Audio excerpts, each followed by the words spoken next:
Hi, and welcome to another episode of About the Authors TV. I'm your host, Jake Brown.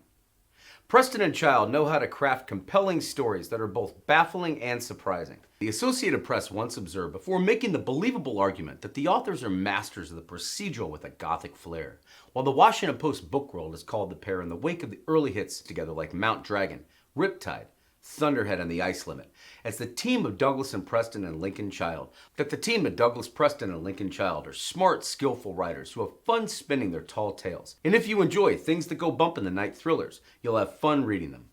The Hollywood Reporter in more recent times broke the news for the 30 years worth of fans of the global best-selling Pendergast franchise they co-created together that Spike TV is expanding its focus on scripted television. The Viacom-owned cable network is teaming with The Walking Dead producer Gail Ann Hurd to adapt Douglas Preston and Lincoln Child's best-selling book series, Relic, which launched the series helmed by FBI agent Aloysius Pendergast that's been part of readers' bookshelves for decades since, first introducing him back in 1995 in the aforementioned Relic, then making him a techno-thriller mainstay star in hit sequels like Reliquary, The Cabinet of Curiosities, one of NPR's 100 best thrillers ever, Still Life with Crows, the Diogenes trilogy over Brimstone, Dance of Death. Where Shelf Life said of the stellar masterpiece, that Douglas Preston and Lincoln Child have a knack for keeping the action coming from all sides. The Book of the Dead, The Wheel of Darkness, where the Library Journal agreed with fellow critics and readers alike that a new Preston Child book is like a gift that keeps on giving. Through every story featuring FBI agent Pendergast, the authors weave a tale of terror so engrossing that putting it down is an act of will. The hits continued through the 2000s with Cemetery Dance, the Helen trilogy over Fever Dream, Cold Vengeance, and Two Graves, White Fire, Blue Labyrinth, Crimson Shore, The Obsidian Chamber, City of Endless Night, Verses for the Dead, Crooked River, Bloodness, where Book Reporter concluded that their 20th novel featuring one of the most unique protagonists in all of thriller fiction, Agent Aloysius Pendergast, may rank as one of the finest books that they've ever penned together. Their latest is a pure pleasure to read and is like candy to thriller fans, and The Cabinet of Dr. Lang.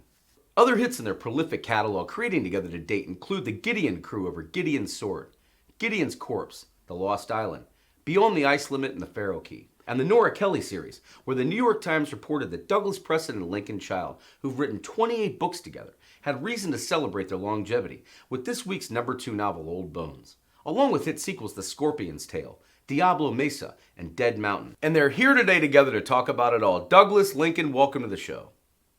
We'd love to kick off by traveling back with viewers to when your paths first intersected professionally and what you found within that first collaboration that turned out to be a big bang moment for the remarkable career writing together that's followed.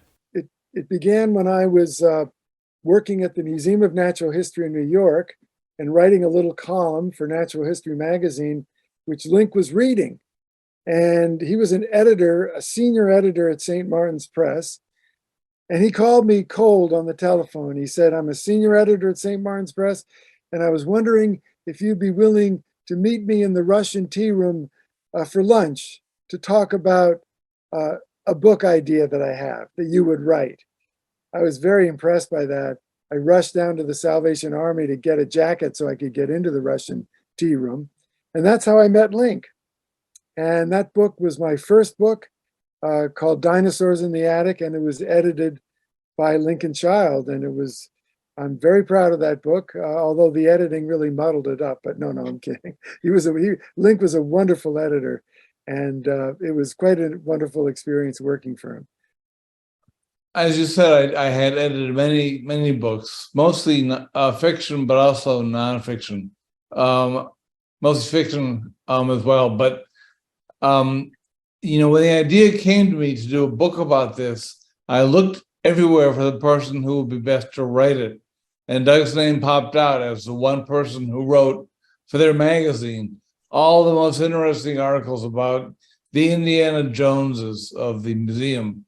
And it's very hard to answer your question because while Doug was a great writer and a great journalist, and at the time he'd only written, I believe, nonfiction, we became friends right away, and that colored my judgment to the point where I stayed on at St. Martin's longer than I had intended to see that book through, because the book had a very difficult birth. My publisher did not want to pay very much for it. The museum wanted to sign off on everything, And so Doug and I were kind of, both lashed to the mainmast while this storm was, wheeling around us. But more to your point, after that, Doug pitched me a murder mystery set in the museum that was going to be called Zero at the Bone. And it wasn't all that good, but that wasn't his fault. It was because murder mysteries were a dime a dozen. And I told him that.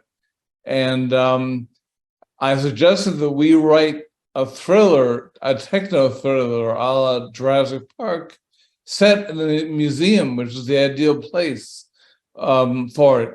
And it was then when I, as the editor, suggested chapters, and Doug took the burden of writing most of those first drafts in the early days, that I saw him take these ideas and spin them out into living, breathing chapters. And I loved to write when I was a kid, but I'd lost that interest in as an English major and as an editor. And seeing Doug add humor and eccentricity, as well as just effortless writing to these ideas, it rekindled my own interest in writing. We're talking, of course, about FBI agent Pendergast, who publishes weekly is crowned a modern-day Sherlock Holmes. Discussing your own envisioning of the character when you two were initially crafting and conjuring him up. Please share with fans, and who brought what to the table in rounding out Axel, aka Aloysius Pendergast? Yes, Pendergast, his creation was quite mysterious. What happened was I wrote the first 2 or 3 chapters and I sent them to Link. And he called me up and he said, "Doug, these are great. I love these chapters, but you've got these 2 detectives, this Irish-American cop and this Italian-American cop." And he said, "Really, they're both the same character. So I think you ought to merge them together. And then I think we ought to come up with a totally new and different and fresh detective." And by this time I was really annoyed at his advice, unwelcome advice. So I said very sarcastically, "Oh yeah, like you want a detective like an albino from New Orleans." And Lincoln said, "Well, let's work with that. Let's see where we go with that." And we started talking about this crazy detective from New Orleans who's a fish out of water in New York City. And within 15 minutes, this character of Pendergast started to materialize in front of us, sort of like Athena from the forehead of Zeus. And I would say one thing, and then he'd say another thing. Oh, he's a wine connoisseur, he's wealthy, he's extremely eccentric, he wears black, he's very pale. When he shows up at the crime scene, people think he's the Undertaker because he looks like one, and on and on. And that's how Pendergast was created. And I wish I could tell you where his name came from, but I don't remember where the name came from, to be honest. Link, do you remember? No, except I'm positive that in those early days I made up Margot Green, and you made up everything else. Pendergast, Diogenes, Smithback, they were all yours. But where you got it from, I don't know. The Museum of Natural History that the book set in is quite a commanding character unto itself. How much fertile ground did that provide as you two were bringing the story to life? I relied on Doug a lot for that because, of course, he worked there.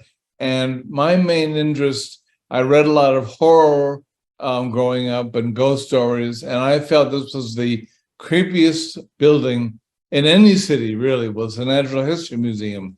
And I wasn't particularly interested in the New York Museum per se, but a similar museum that we could blow up parts, and have terrible things happen, and we have free reign because it's a fictitious environment. And Doug, of course, knew about all these strange places like the dinosaur bone storage room and the whale eyeball room.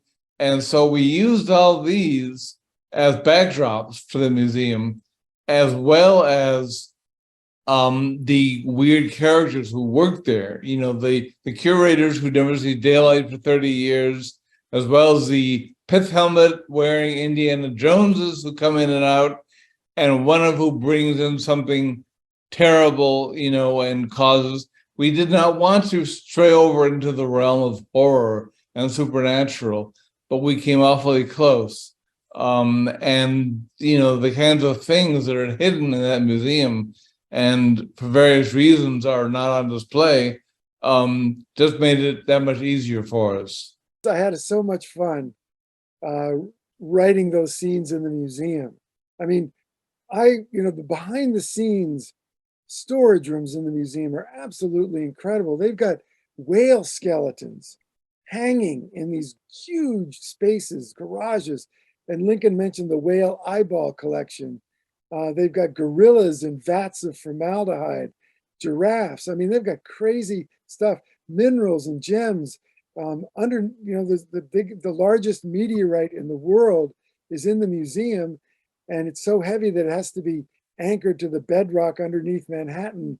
So it's held up on these giant steel pillars. So there's a room full of flesh-eating beetles that the curators use. If they have a dead animal, like the museum has contracts with various zoos. And so when they have an animal that dies, the museum wants a skeleton. So they send the dead animal to the museum and they put it in this room. And these domestic beetles then eat the flesh off the bones, leaving a nice articulated skeleton. So we just, both Lincoln and I loved this environment, and we created this novel set in that environment. It's all very accurate. There's nothing in the novel Relic that we really made up. We moved the geography of the museum and the rooms around a little bit, but we didn't make up anything up. As you were creating your first climactic conclusion together, how did you deliberate or maybe even debate back and forth about how to wrap things up? And does it work the same way in the many books that have followed since then? We collaborated almost 100%. And that's one thing we've learned about. We've both written solo novels and joint novels. And we've learned that joint novels, while you have to split the dough, are easier in the sense that you have somebody else to brainstorm with and, shoot the whatever with, and figure out how to work things out. And in that early book, Relic, we hoped it would sell, but we weren't sure. I knew from being the editor how 1 in 1,000 books gets published. So we were very self-indulgent with that story. We had subplots that interested us. Doug got a chance to air some grievances and settle some scores. And we got to add all these strange rooms to our fantasy museum that didn't really exist. But then when we turned it in, that was only half the battle. Then our agent had to shop it around literally for years. And we had some people who loved it, but they weren't the people who had the purse strings. And when we finally sold it, the person who bought it with the proviso that we would have to edit down 30%. So we learned not only from each other what worked, but also what didn't work, and how then we were faced with, okay, we have to take this subplot and take it out or cut it down. How do we fix it? And so it was really a crash course in writing, in every possible way. The administration of the museum was pretty annoying to me. So I did settle some scores, and I guess I must have hit some targets there, because later, when they made the movie of the Relic, the president of Paramount Pictures went to the museum and said, "We would like to film in the museum, and we'll pay you $1 million or millions of dollars to film in your museum." And they said, "Absolutely not. That's a terrible book. We hate that book. Why would we ever want that filmed in our museum?" And that's why the Relic wasn't filmed in the New York Museum, it was filmed in Chicago. But I'll add a little addendum to that. I was walking through the halls of the museum after Relic was published, and I ran into the director of the museum. And he said to me, I greeted him, he greeted me, we knew each other, of course. And he said, "Oh, Preston, I just have to tell you something. I'm so sorry you don't work for the museum anymore, because I would really love to fire you for writing that book."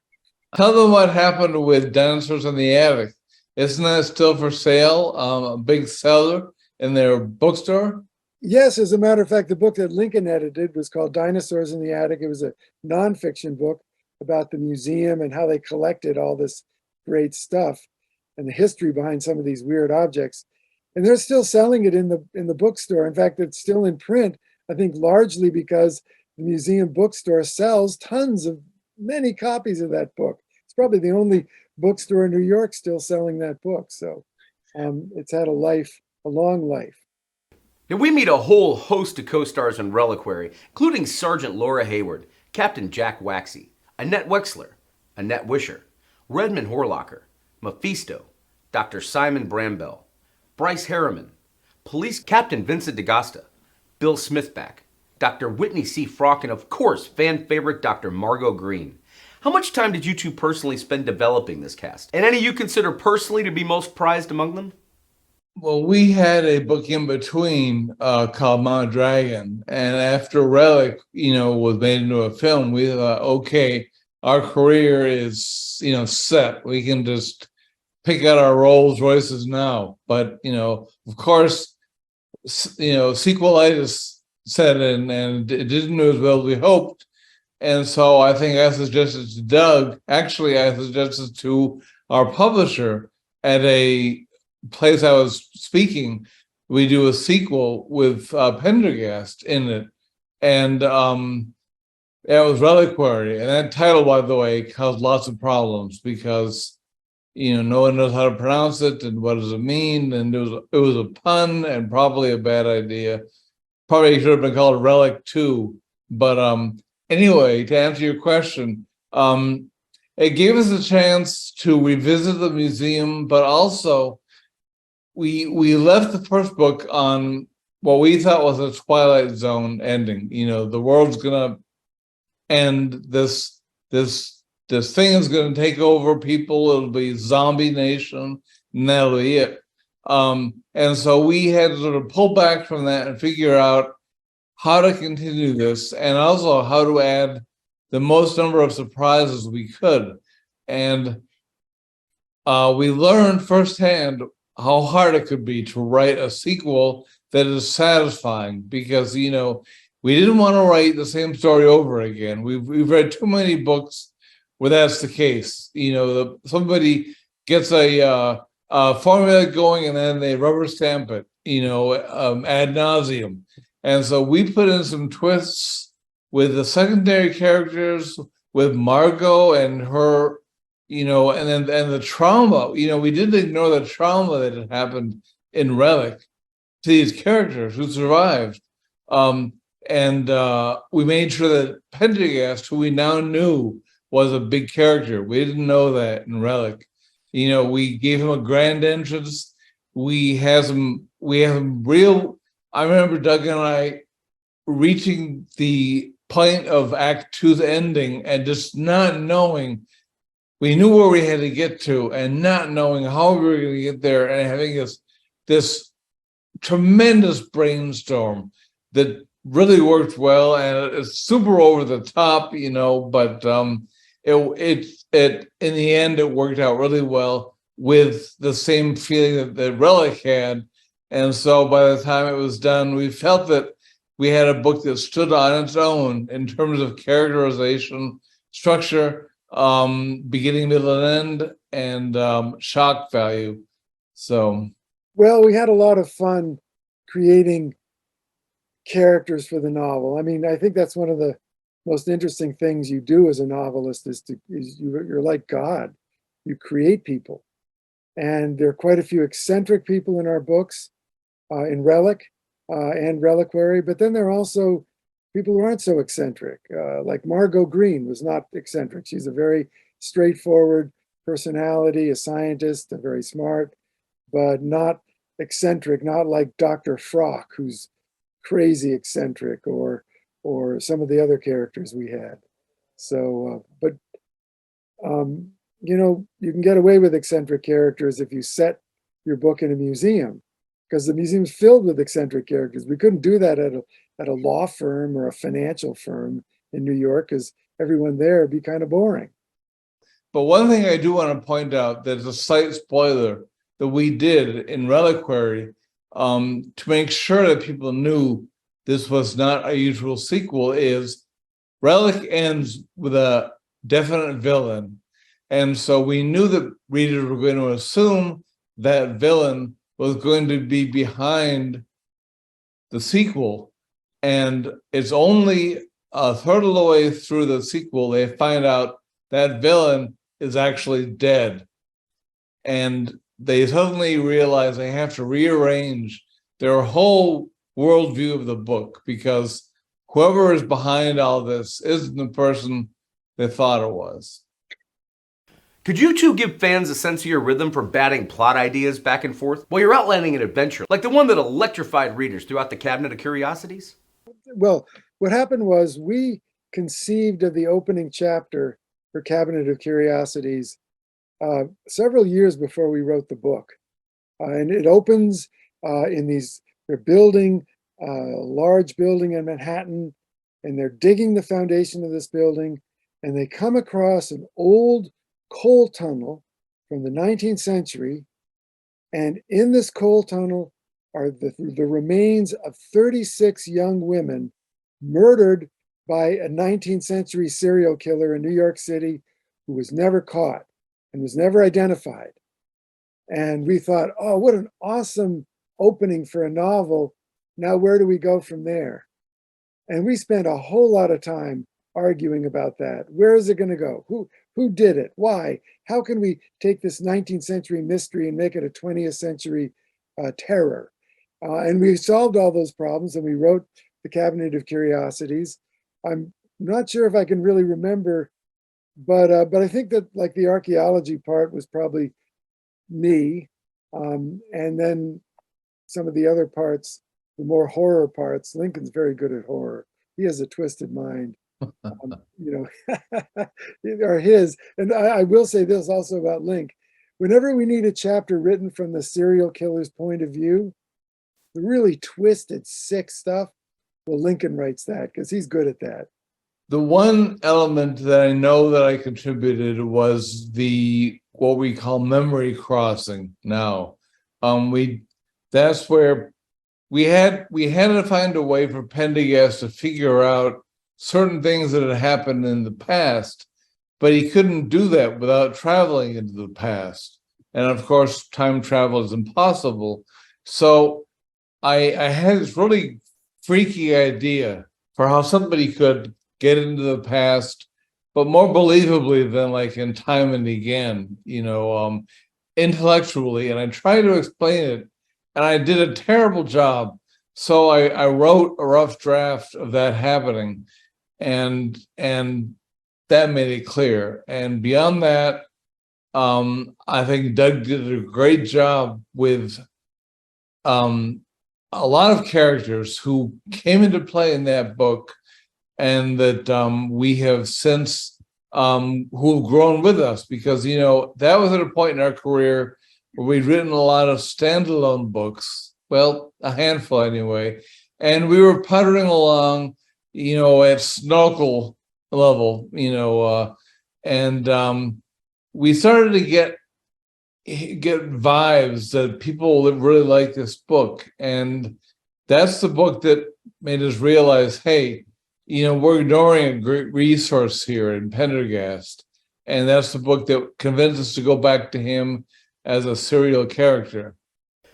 Readers always love a fish out of water story where the investigator has to adapt their skill and mindset to a new environment as foreign to Pendergast as a small town in Kansas was in Still Life with Crows. Why did you feel like that was the right direction to head in next geographically, especially given how important settings are in staging and telling these stories?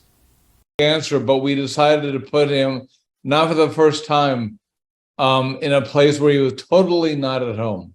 We love the idea. Pendergast is very much a fish out of water in New York City. But we started talking about doing a standalone novel that wasn't connected to any of the other ones. And we thought, well, wouldn't it be fun if Pendergast took a busman's vacation and went to some really weird place to investigate a strange murder? And that's where we came up with Medicine Creek, Kansas. And Pendergast arrives sort of like the cowboy of old, casting a long shadow on the main street, and he's gonna solve this case. It's just a little hobby for him, and of course, it's a really horrific case. It gets worse, but that's how that came about, was just the idea of putting him in a situation where he doesn't have access to fine wine, fine dining. He goes to the restaurant and there's nothing he can eat. And he doesn't have any sidekick like Diogenes to work with, so he hires this teenager who's got a beat up old car, and she can tell him all the gossip in the town.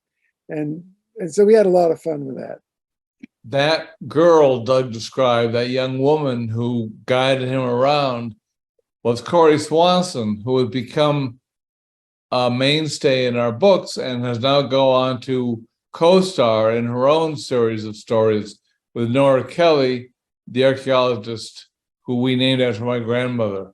And secondly, we had this vision of Kansas of being this place of, claustrophobically monotonous atmosphere, just corn everywhere, rustling in the wind, and like I've seen in North by Northwest, with Cary Grant, and this crazed killer lurking somewhere in the corn rows, but you'd be lost in this maze and you couldn't find him, and blah blah blah. And it was only afterwards we were told that corn doesn't grow in Kansas; it's wheat that grows in Kansas. So, what do we know? Entertainment Weekly hailed Brimstone as a highly compelling thriller, which kicked off the first trilogy of the series that then continued with other hits like Dance of Death, where Shelf Life delivered their estimation that these authors have a knack for keeping the action coming at you from all sides, and The Book of the Dead, where Publishers Weekly promised that readers caught up in the two previous adventures of FBI agent Aloysius Pendergast will leap right into this conclusion. What did you two find different, if anything, about creating the connected Diogenes cases? His name is Diogenes. It's from the ancient Greek philosopher Diogenes, who walked around Athens carrying a lit lamp in the daytime, claiming to look for an honest man, which of course he could never find. It's not meant to be a trilogy at all. What happened was we both are huge fans of the book The Moonstone by Wilkie Collins. It's a Gothic Victorian mystery. And we decided to resurrect the villain Count Fosco from that old book and drop him in this book, modern day Count Fosco. And so we began putting this book together, and Constance, who had her introduction in Cabinet, makes it, she's starting to go into a full-fledged character, and we were getting more and more subplots. And Pendergast's brother, who we just mentioned in passing in Cabinet, the locked door behind which his room was, people were asking us, who is he? Who is the brother? So we decided to bring him back, and we found ourselves with a deadline and a lot of story to write. And we told our editor, can you wait a while? We need to finish this book. No, we can't wait. Here's your deadline. Well, then can we make the first part of a two-part story? Yes, you may, as long as you tie it off neatly enough so that it stands on its own. So we did that. Little did we know the next book didn't finish either, and it took 3 books to tell the whole story, because Diogenes and Pendergast ran away with it, and it's not our fault. And in retrospect, we're glad they did. Why did it make sense to strand Pendergast out at sea to solve the case that he does in The Wheel of Darkness? Well, the idea behind putting it on a boat is that it's a wonderful setting for a thriller, for horror, because you're stuck there. You can't leave the boat. The boat's in the middle of the Atlantic Ocean, and something has, in the novel, something happens, and the boat seems to be out of control, and it's a big ocean. It's a liner, and the passengers are terrified. There's some kind of force or evil on the boat that seems to be loose, and there's really nothing they can do about it, and they're trapped. And of course, we had a lot of fun writing that thriller. I've never been on a big cruise liner like that, but Lincoln had, and he was able to add a lot of very realistic details about that. At the time that book was written, the secondary characters you mentioned, the sidekicks, the subplots, had now grown to such an extent that we had what we called a metaverse. I think we called it that, or Penderverse, or whatever, before Zuckerberg ever coined that term.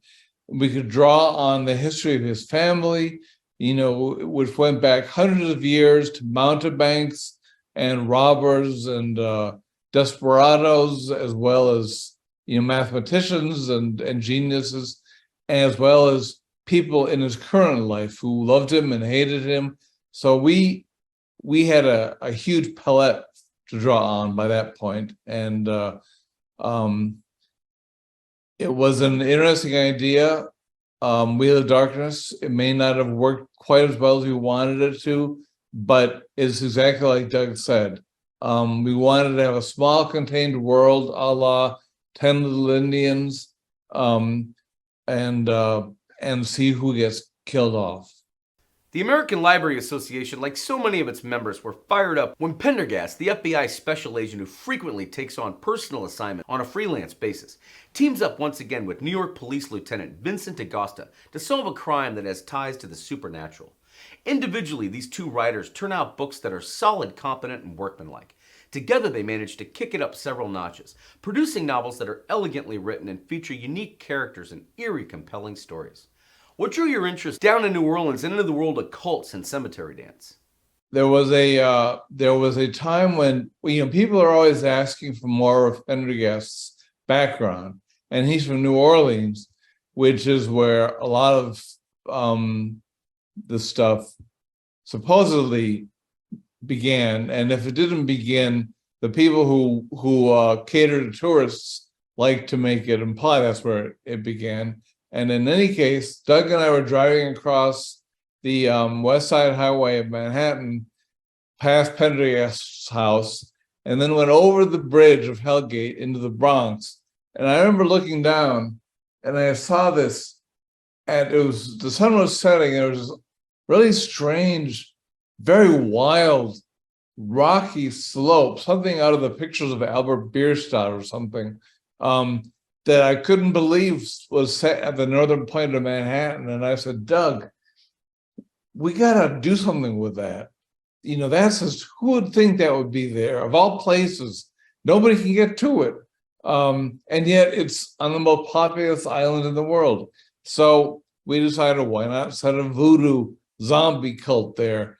And that allowed us to do a lot of research into the real, quote unquote, real religions involved, and it is real to a strong degree of Obeah, and I don't know how to pronounce it either. But we really enjoyed that because we like mingling the real with and then taking it to another level, as we did.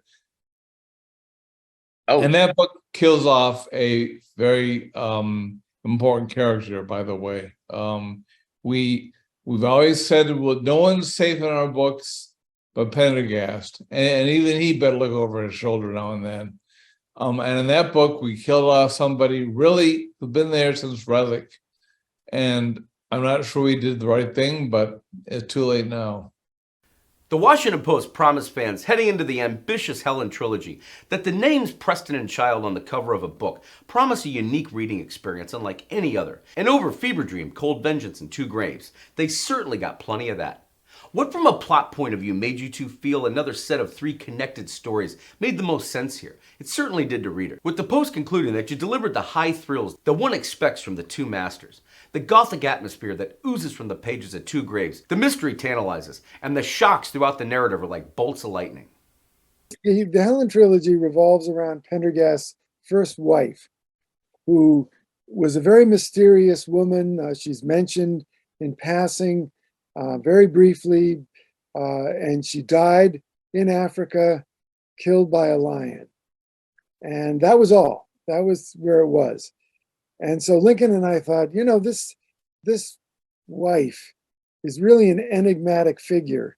And of course, her death left a great imprint on Pendergast's character. It's a great tragedy for him. He never really had gotten over it. So we decided to write a trilogy based on Pendergast and his wife. I'm not going to go into some of the details because I don't want to have any spoilers here, but part of it takes place in Africa, involving her death. Other parts of it takes place in New Orleans, where Pendergast grew up, where his family is from. And it's really a very wild part of it takes place in Brazil. It's a crazy, wild trilogy that really involves the world and all these different characters, but we tie it all up at the end. What fun it must have been to weave the legendary lineage throughout White Fire that you did. And is that an example of the code you guys have to crack each new book out, keeping it continually exciting for both of you before fans' hearts ever start racing? We're always looking for really unusual and different settings, first of all. And secondly, very different plots. Lincoln, I think, mentioned earlier that we have a mortal fear of falling into a rut, as so many thriller writers do. They get too comfortable with their plots and their characters, and they just start churning it out without any kind of originality. So with Whitefire, we really did something dramatically different and pretty crazy. We set it in the mountains of Colorado, in a town called Roaring Fork, which is actually pretty much Aspen, Colorado, place that I've been. And it involves the history of Aspen, the silver mining, the out of control development, the wealth in the town. All these things come together in this really crazy, horrifying series of murders and arson attacks on the town. And Corey Swanson, the young character that Pendergast originally meets in Still Life with Crows, is growing up. He put her through the John Jay College of Criminal Justice. She's now she wants to be an FBI agent. She's not there yet, but she's working on her criminology degree. And so she is in the town working on this case, and she makes some very serious missteps or mistakes because she's a rookie, and Pendergast has to come in there and rescue her and save her butt. And so anyway, it was a lot of fun to write that. How do you two usually divvy up the work of who writes what once you get going? Usually Doug and I, the way we work today anyway, is we brainstorm the next several chapters. We brainstorm where the book is going in vague terms.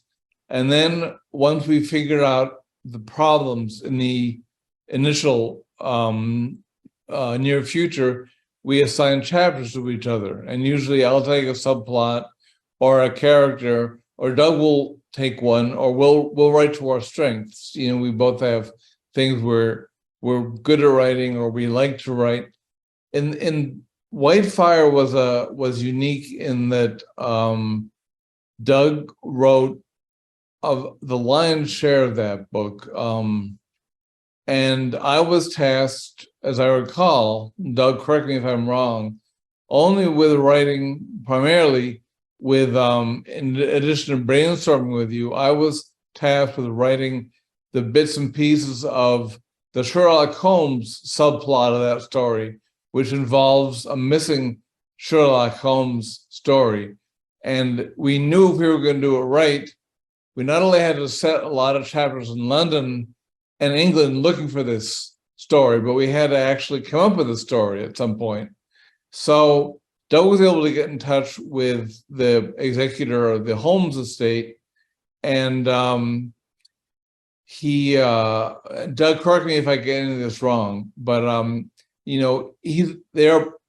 they are understandably wary because Sherlock Holmes is stolen, parodied, and the thing they hate most are these pastiches of him, people write.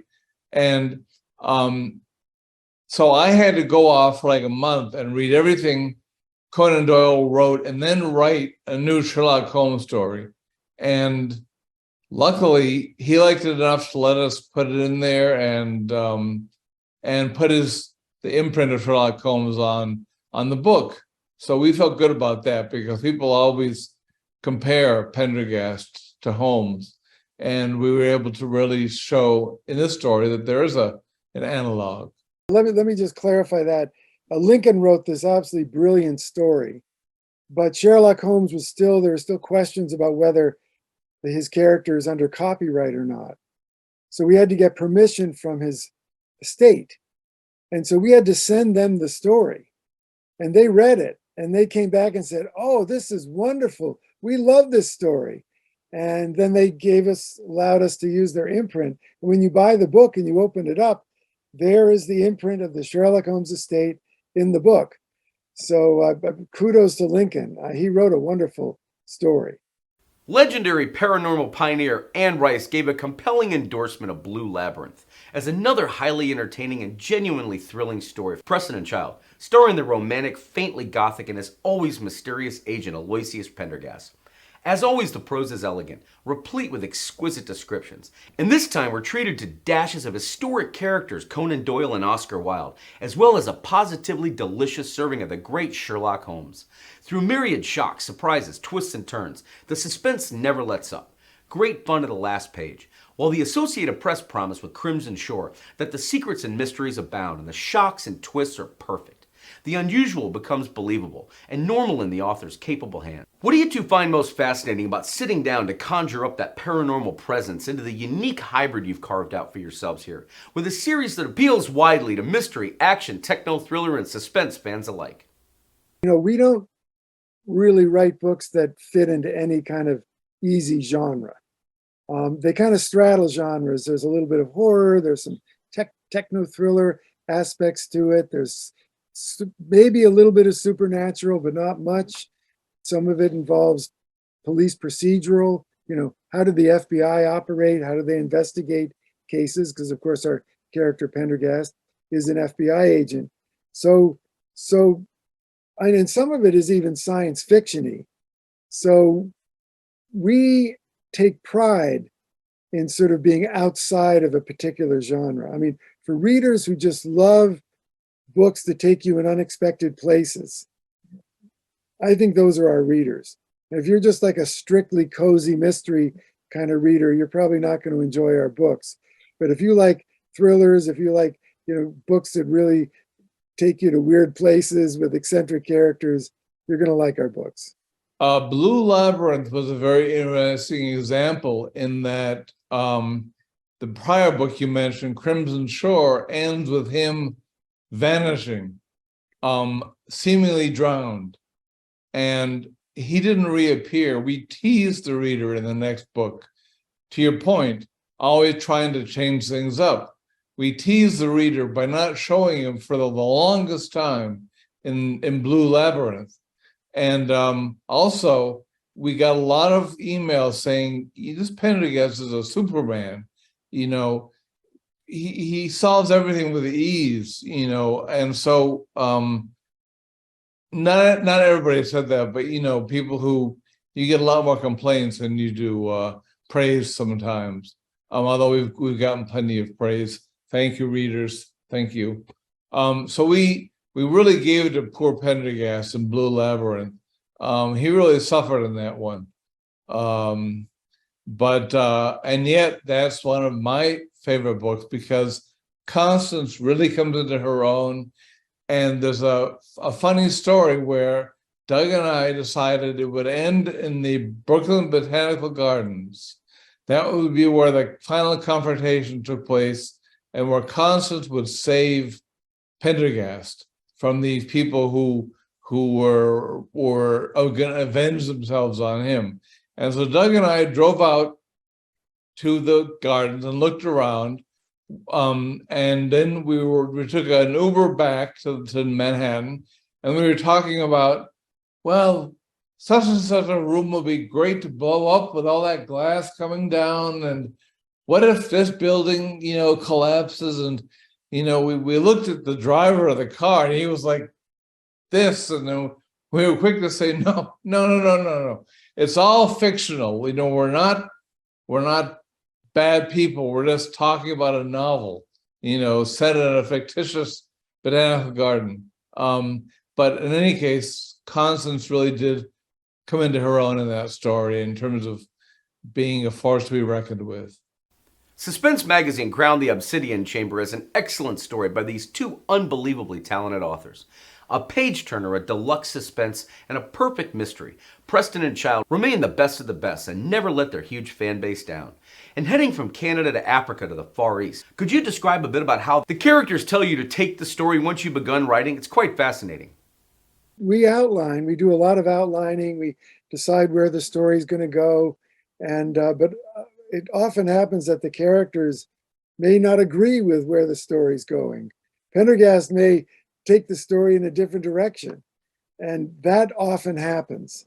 And then we have to stop and we have to recalibrate. We have to figure out where the story's going.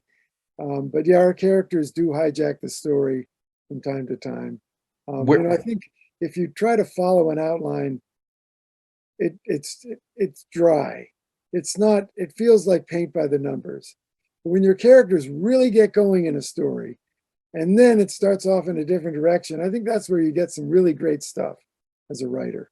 Originally, Diogenes seduces Constance, not because he loves her or anything else. He does it to get back at Pendergast and treats her just abominably, treats her horribly.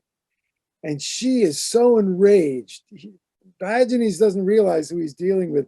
She is so enraged that she pursues him to kill him, and pursues him all the way to the island of Stromboli off the coast of Italy, where Diogenes flees up this live volcano, and Constance is in pursuit and throws him into the volcano, or shoves him off a cliff into the volcano. And it appears that she's killed him, but she didn't kill him. He didn't fall into the volcano. He managed to get out. And a change has taken place in him somehow over time, not just right then, but over time. Diogenes falls in love with Constance himself. And Constance then pretends to go along with it because she still hates him and she still wants to exact revenge on him. And that's what Obsidian Chamber is all about, is Constance's horrible, almost unthinkable revenge. It's a long game, and it's a very, you have to have nerves of steel to pull that off. And Constance, of all our characters, Constance has the most nerves of steel. And that's the last time Diogenes appears until very, very, very, very recently in our books. Why did it make sense to have Agent Pendergast return to the Big Apple to solve his latest case? Well, City of Endless Night was the first of several books we wrote. The next few took place in Florida, partly because I just moved there at the time. But they were very intentionally standalone stories where we didn't have him burdened with past vengeances or brothers or family members. We could write we could posit a really strange story, like in City of Endless Night, this guy who was beheading people, the headless murderer, and make it as strange and bizarre as you wanted. And but it was wrapped up at the end. And that was our modus operandi for the next several books: Crooked River, Verses for the Dead, all the way up until, well, the books we're working on now. Now, we understand there are actually true crime roots to the center of the story for Verses for the Dead. Well, one of the things is Verses for the Dead was sort of very loosely based, very loosely, on a real serial killer called The Monster of Florence. And that was a book that I wrote. It was a nonfiction book about this serial killer who murdered people in the hills of Florence, Italy, and was never caught. And we started with that premise, but then the way Lincoln and I operate is we often start talking, spinning ideas, going to crazy places. And that's where we came up with this Verses for the Dead, where this serial killer is killing people and leaving verses at the sites of the murder. And the verses point are, it's really clever. And of course, I can't say anything about it, but I think it's one of our cleverest books. When the surprise comes of why is this killer killing these people? What's the point? Why does he leave these verses? What do these verses mean? Well, all of a sudden that's revealed at the end. And I think it's one of our cleverest revelations in all our novels. Link, what do you think?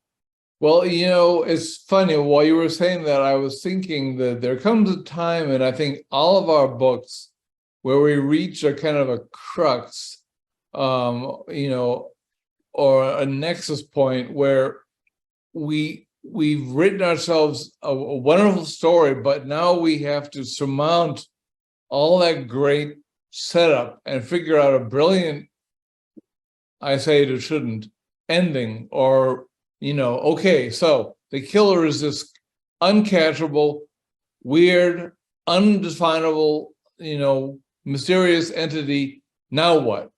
And I think Doug and I, in our dotage, can be sitting in rocking chairs at some rest home and say, you remember the day that we sat down with Verses of the Dead and we figured out what the killer was going to do, and we had that map of I-95, and and then it just all came, suddenly it was like the clouds parted and God set this laser beam down on us.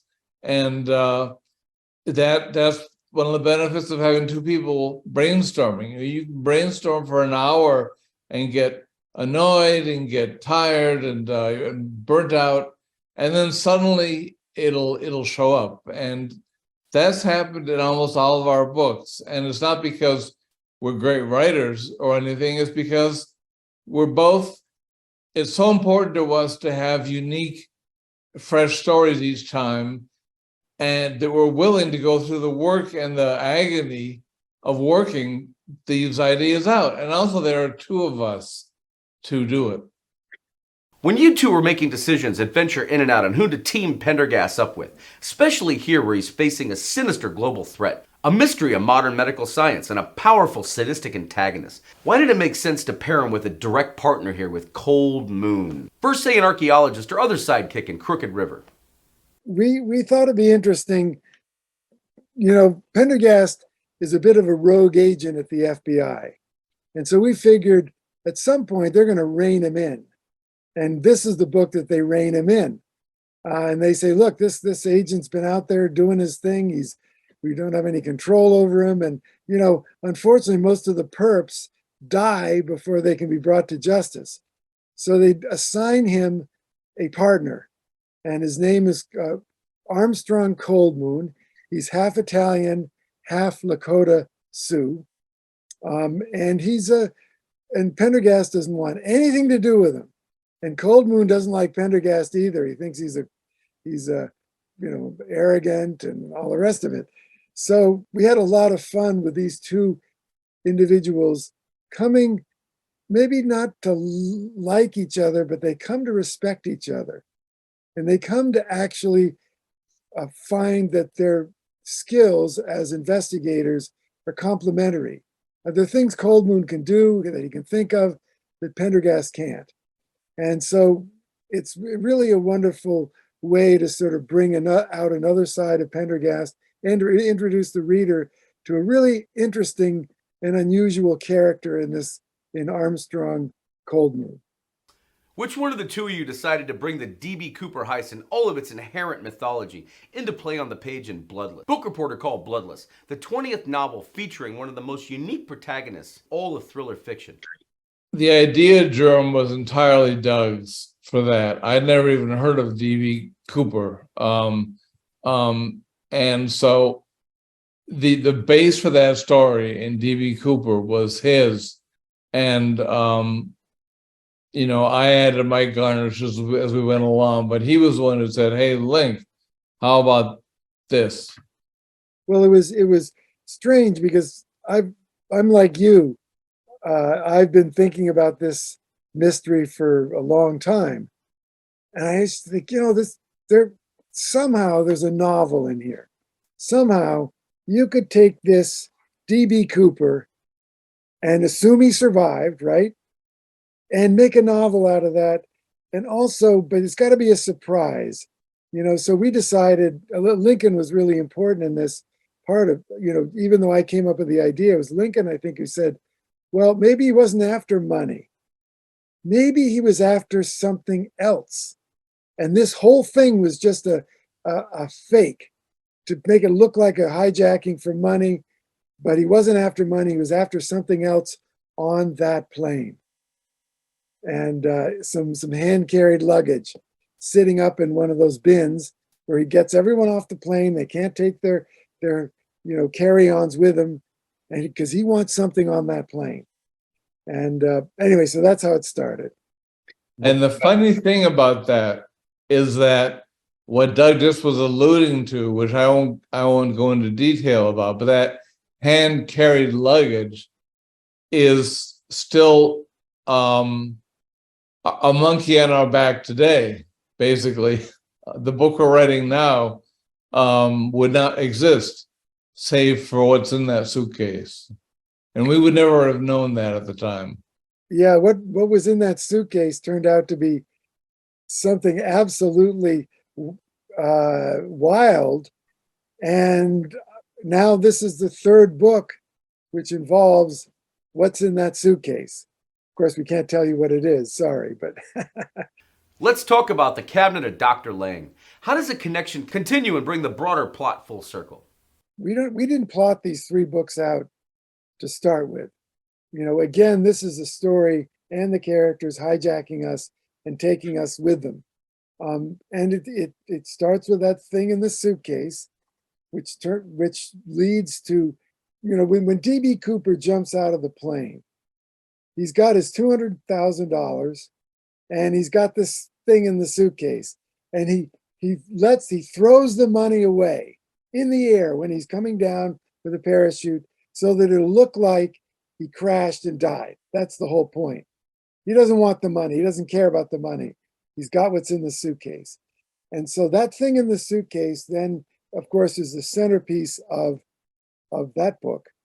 And then the thing in the suitcase then generates the disaster that occurs that wrecks Savannah. But there's no resolution there because Constance uses that thing in the suitcase to get herself into all kinds of trouble. And then Pendergast has to go after her.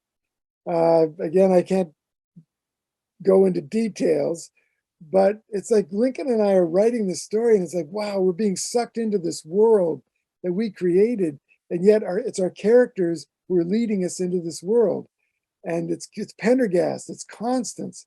Go ahead. The Cabinet of Dr. Lang had turned out to be, again, as we mentioned before, a sequel when we didn't think there would be a sequel. The prior book ended in a way that we didn't think it would at the time. Bloodless which tears apart the poor city of Savannah, which Doug and I both love. And we realized that this gave us a chance. The ending of Bloodless, the surprise ending, gave us a chance to wrap up a story we began with Cabinet of Curiosities in terms of Pendergast family, Diogenes, in the 1880s, all this stuff. We could finally wrap it up, and we realized that there was a Dr. Lang, the evil genius who was first mentioned in Cabinet of Curiosities and who has thrown a long shadow ever since.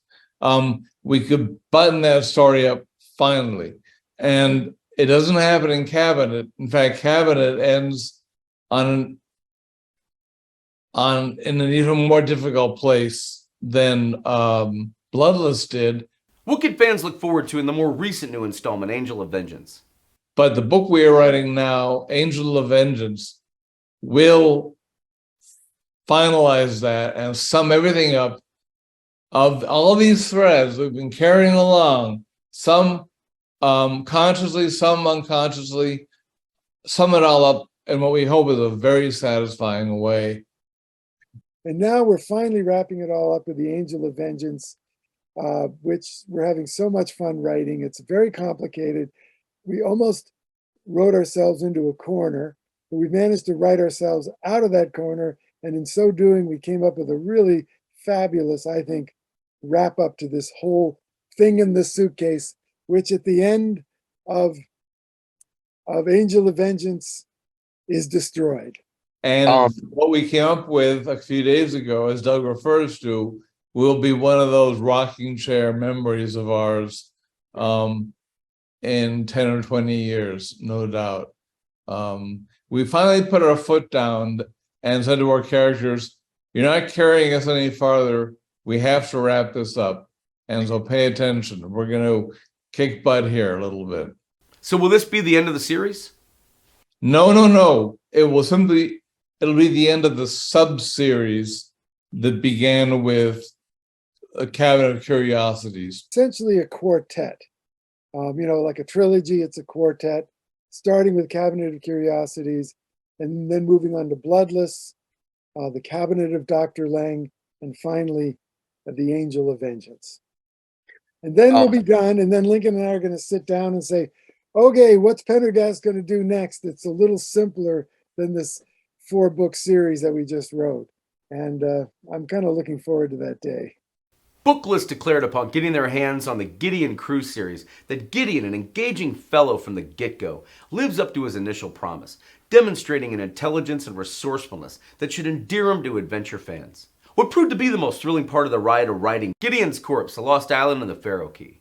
We had a series prior, a second series, that our publisher suggested we write, starring a character named Gideon Crew, it would be a simpler, more linear series, easier to follow, less Baroque, with lots of action, and with a character who's got only a ticking clock. And we ran him through 5 or 6 books until we found a good place for him what seemed like a good place for him to end. The New York Times, in a reflection of your enduring popularity, reported at the launch of your newest series that Douglas Preston and Lincoln Child, who've written over 30 books together, including this week's #2 novel, Old Bones. It must have been super exciting to team up the dynamic duo of Corey Swanson and Nora Kelly over the wildly popular new spin-off series with successful sequels, The Scorpion's Tale, Diablo Mesa, and Dead Mountain. And I believe, and Doug, correct me if I'm wrong, I suggested that we create a series with our 2 favorite female sub-characters, Nora Kelly, the archaeologist, and Corey, the FBI agent, because not only could we show 2 powerful women showcased, but they have complementary talents, and they could be set in a place in New Mexico, which Doug knows very well. And they'd make a great series because they are characters that all of our readers really like. if not one, then the other. And we've had a lot of fun making stories very unlike the Pendergast stories, very action-oriented, but still Preston Child books centering around their partnership. Has now become an FBI agent, Agent Swanson, and Nora, and she's now working for the Albuquerque field office. That's where she's been assigned. And Nora is now back at the Santa Fe Archaeological Institute as a curator. And so the two of them are often, team up on these cases. A body will be found, or a skeleton will be found. For example, the first book is, a mummy is found, an old skeleton. And so Corey is assigned to investigate as an FBI agent, but she needs an archaeologist's help in order to excavate the body to make sure it's taken out properly, that the evidence is preserved. And so these two find themselves working together in New Mexico. And the wonderful thing about New Mexico is it's a state with a lot of history, a lot of buried treasure, rumors. There's the White Sands missile range. It's where the first atomic bomb was tested. So there's all this great history that we've been digging into with this series. The second, Dead Mountain, involves a mystery that's actually based on a true mystery about these 9 skiers who disappear in the mountains, and then their bodies are found with extremely mysterious under their deaths occurring under very mysterious circumstances, almost inexplicable. Has the creative back and forth stayed pretty much the same this series as it has writing Pendergast? It stays the same, except that I rely more on Doug for some of the New Mexico scenery. I mean, I went to school in Arizona. I've lived in Arizona when I was younger, but Doug knows it much better than I do. And other than that, the plots are plots wherever they're set, and Doug and I still divide our roles by character or sequence or subplot. For curious fans, which of you likes to write Nora versus Corey? I like Nora and Doug likes Corey. I like Corey because I was perhaps more instrumental in creating her. She's kind of a rebel. And at the time we were writing Still Life with Crows, which is where she's introduced, I had a daughter who was about 16 at the time, or 17. She was about the same age as Corey. And a little unsure of myself and my ability to write about a 17-year-old girl, I asked my daughter, Celine, I said, well, what can you tell me about what should this girl be like? So Celine told me about what kind of clothes she wore. She burned a CD for me of the music that she listens to. She talked about her goth, aspect, because that's one thing about Corey was in high school, she was kind of a goth. She dressed in that kind of clothing. And so my daughter Celine really helped me create that character. So ever since then, I've been more a Corey person. And Lincoln, of course, Nora Kelly is an archaeologist, and that character is named after his grandmother. So he's got a big stake in that character, a bigger stake in that character. So that's kind of how that came about. Finally, for longtime fans who've been reading you two for the past 3 decades, what at the heart of it all do you consider to be your foundational formula to build new and electrifying adventures, book in and out? One thing that helps our books work as well as they do is that we're careful to set a credible foundation in science and in reality and in location. And then when you start to build on that, the reader is already swept in, and they're riding along with us, and they suspended their disbelief. Douglas, Lincoln, you guys make a fantastic team. Thank you so much for taking out time today to be on About the Authors TV.